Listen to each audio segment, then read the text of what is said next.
Miscellaneous minds, never explaining the minds. Devilish grin for my alias, aliens who respond. Peddling sin, thinking maybe when you get old you realize I'm not gonna fold or demise. I don't smoke crack, motherfucker, I sell it. What is going on, everybody? This is the Miscellaneous Minds Podcast. I'm your co-host, Puman Gato, the cat that hands you your money fight back. And to my right over here is the man, Mace, the man that makes the fat stacks. Together we form that dynamic duo that won't die. Deadly ideas, run, spicier content. There goes OnlyFans. What's going on, everybody? Tonight we're going to talk about a topic that's kind of been on our minds as far as a few fights that we have seen that are coming up. But before we get into that, please make sure to like, comment, hate, subscribe, DM us about the bullshit. And with that, let's get right into it. So, Francis Ngannou versus Tyson Fury.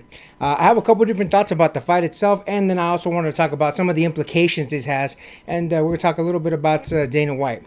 So, with that being said, the fight between Tyson and Ngannou, I'm going to be honest with you, I got Tyson in this one. Let's be honest, it's his realm. He is the WC champion for a reason. The one thing that Ngannou has going for him, he's got that big, knockout power, but let's be honest, Tyson already faced somebody, and he, arguably he faced the biggest knockout puncher in the heavyweight division in Deontay Wilder, and he took how many knockdowns? 3, 4, something like that. And got back up after every single one. So unless Ngannou can hit harder than Wilder, it doesn't seem likely that Ngannou's going to take the W in this one. But what do you think about that, my man? I also think, because it's going to be more in a boxing sense. Because they're not going to bring Tyson Fury in for an MMA fight. No, it's going to be through WBA. I think they were talking about having the WBA title up for grabs, but that's still kind of under dispute right now. I don't think they're going to put the WBA title up for grabs, even for something as big a fight as this, just because it's too much of a big money miss. Like, you're already going to have a big draw as it is with having somebody from the MMA world entering a boxing world. There's no need to go overboard with putting it, it's for the WBA title. Like, there's no need to do that. I can't remember if it was WBA or WBO. WBC. But yes, whether or not they said it was under dispute or not, it's realistically it's not going to happen. Like, you're already going to have a big money draw. There's no need to go overboard with putting the title on the line. But there was talks about this being a big money fight, and especially coming from Dana White of all people saying, Francis Ngannou isn't that much of a draw. Obviously not, considering that the fight is projected to draw over $8 million. No, not projected. That both of the fighters are going to get $8 million out of the entire draw. So here's the thing. The reality of that concept is, people make fun of Francis Ngannou, and we're making fun of Francis Ngannou for a really long time because they were saying, he messed up. He should have taken the deal with the UFC. After, I believe it was, not the PFL because that's who he's with now, after one championship, after a couple of the other MMA, organizations basically turned him down. They were saying he was asking for too much, so on and so forth.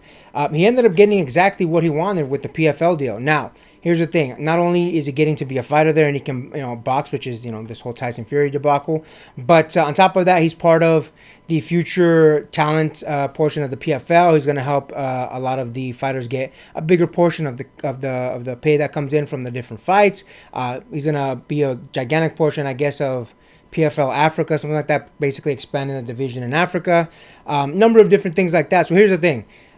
Taking aside what we believe about the Tyson Fury and Ngannou fight, which again we're both on the same page that Tyson Fury is going to take it. It's in a boxing match. It's basically his realm, his ring, all that kind of good stuff. Unless Ngannou pulls out a miracle, he's going to lose. Besides that, though, the reality of the situation is, according to reports, and not only reports, but a lot of people involved with the PFL as well, Ngannou's getting the biggest payday from this single fight that he's ever gotten. Some people have even said that this one fight is going to be more than he's gotten in his entire UFC contract. I can't vouch for that, but the fact that so many people are making that assertion, and I'll be honest with you, in his interview with Ariel Helwani, Ngannou was a little coy about it, but it kind of seems like it is factually true. According to Ngannou, and again, per that same exact interview, this one fight was more than he was being promised by the UFC before he decided to leave the UFC. So even, regarding whatever negotiations he was going through, according to Ngannou, this is definitely by far more than he was going to be guaranteed from the UFC. And I'll be honest with you, part of the thing is we were going to discuss the Tyson Fury and Ngannou fight in a little bit more depth, but one of the things that I wanted to go into specifically with this topic was that not only did Ngannou get exactly what he wanted from the PFL, but he beat the UFC, which, as far as I'm concerned, he's the only one that's done it. Not only did he get this amazing deal with the PFL, not only did he get exactly what he wanted as far as boxing Tyson Fury, but everyone was doubting him. DC, which, DC's a fan. A lot of different people were doubting him. Dana White was definitely out here saying that this is a gimmick fight, so on and so forth, and we'll get into that a little bit of that here in a second as well. But Ngannou beat the UFC because not only did he get everything that he wanted out of this deal, he did it despite the UFC trying to bring this man down. If you remember his last fight, he went in there with an injured knee. He actually had to get surgery after the last fight that he had. He was basically betting everything on himself because think about it. If he would have lost his last fight with the UFC, his stock would have gone down. He wouldn't have had as much negotiating power. And he had already made it clear that was going to be his last fight unless the UFC came to new terms. So he really, really, really bet on himself, and it paid off in a big way. And here's the thing, the biggest issue that I have with it, I don't care that he left the UFC. If we're being honest, UFC is the biggest MMA promotion without dispute. There's a number of different things that we can go into, but the number one thing that I wanted to go into as far as this particular scenario is the fact that Dana White is the biggest fucking hypocrite on the motherfucking planet. Dana White is such a piece of shit that he not only wanted to put this man down, he was saying, oh, we don't do gimmick fights. We don't do gimmick fights. But the second he got a chance to try and get a Tyson Fury and John Jones fight, he was all over it. He was egging on Tyson Fury. He was trying to bring this man down in any way possible by demeaning everything that he did while he was in the UFC and trying to get that contract negotiation. Like you said, trying to say, oh, Ngannou's not that big of a draw. All these different things that Dana White was doing and trying to devalue Ngannou, and it didn't work because not only did he get the perfect deal for him in one fight, in one singular fight, he's gonna make more than he made his entire UFC career, more than the contract negotiations, all that other BS. So the fact that Ngannou literally got everything he wanted goes to show that he beat the UFC. And not only did he beat the UFC, but he made Dana White look like a bitch because at every fucking turn that Dana White could try and pull that bullshit out, he tried to bring this man down, but Ngannou would not fucking take no for a motherfucking answer. It's bullshit that people like Dana White continue to get clout because I don't know why people like this guy. He's such a piece of shit. He treats everyone like trash. He says, oh, the fighters in the UFC get paid plenty, so on and so forth. In fact, recent controversy with this guy is they did a deal with a shoe brand and other kind of stuff.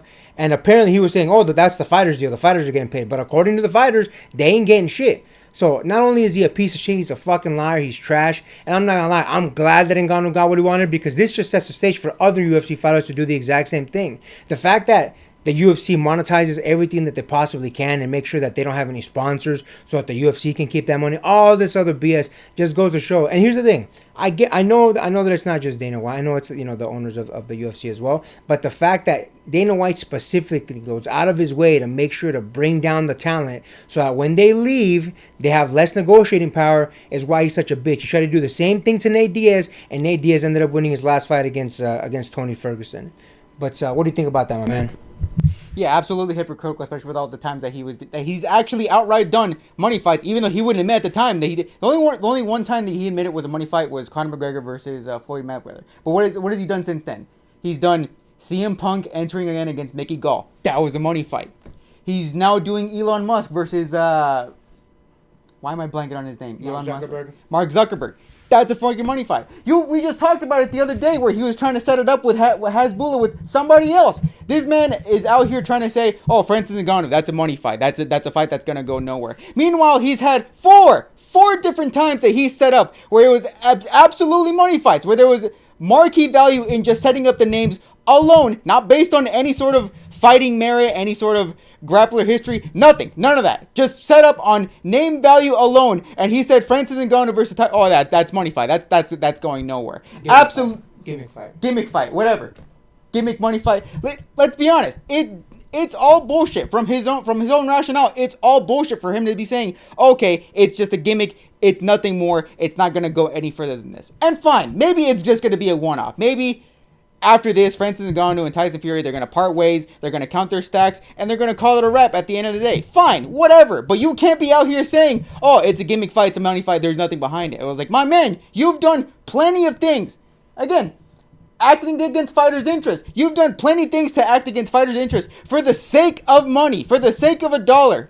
With all the brand deals, all the stuff that the Adidas deal that fighters can't wear any sort of sponsorship on their trunks or anything like that. acting against the fighter's interest. You can't be saying, okay, my fighters get paid well, but stifle every single opportunity for them to be making any more money than they reasonably can be. And why? Why is that? Why wouldn't you as an employer want to be having your employees to making as much money as you possibly can to better your own reputation for workers' interest? You would think that, right? But no. The reason he's doing that, bro, is because instead of letting the fighters monetize on that shit, he's making sure that the UFC monetizes on it. He's a greedy bitch. And look, listen, I get it. As the face, I guess, of the organization, you want the organization to make money. But to not allow any other branding deal for the fighter specifically is BS. Here's the thing. Dana White is the biggest fucking hypocrite because in one sentence, he'll say, nope, that's a gimmick fight. Don't want to do it. We don't do gimmick fights in the shoe. We're serious. And then at the same time be saying, oh, we're going to put on Elon Musk and Mark Zuckerberg.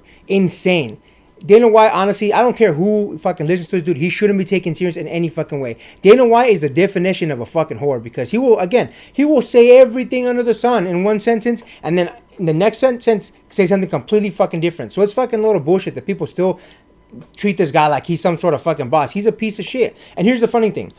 A lot of people don't know this, especially a lot of the fair weather fans, a lot of people that are the casuals and all that kind of stuff. When Dana White moved from, I don't remember, somewhere out east, I believe Boston, it could be somewhere else. When he moved over here to the West Coast, he was trying to get in the fight game, and he was literally Mayweather's bitch. So it's funny that Dana White's going to carry himself around like some sort of fucking deal maker and all this kind of stuff. Don't get me wrong. The one thing that he did was stick by the product of the UFC from the beginning. And he did do that. But other than that, he's a fucking liar. He's a fucking con artist. He's a fucking cheapskate. He's a piece of shit towards his own fighters. And here's the thing. I'm glad fucking Ngannou got this fucking deal done. I'm glad it's going to work out for him. And I'm glad that in this one fucking fight, he's going to make more than he's ever made in his entire career. Because it just goes to show, if you stand up and you really bring value, someone out there will take it. And I'm fucking glad that, I'm sure everybody's going to be rubbing it in Dana White's face as soon as this fight gets done.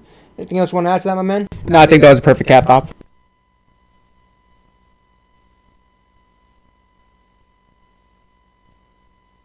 Until next time, get rest and stay blessed. We'll see you on the next one.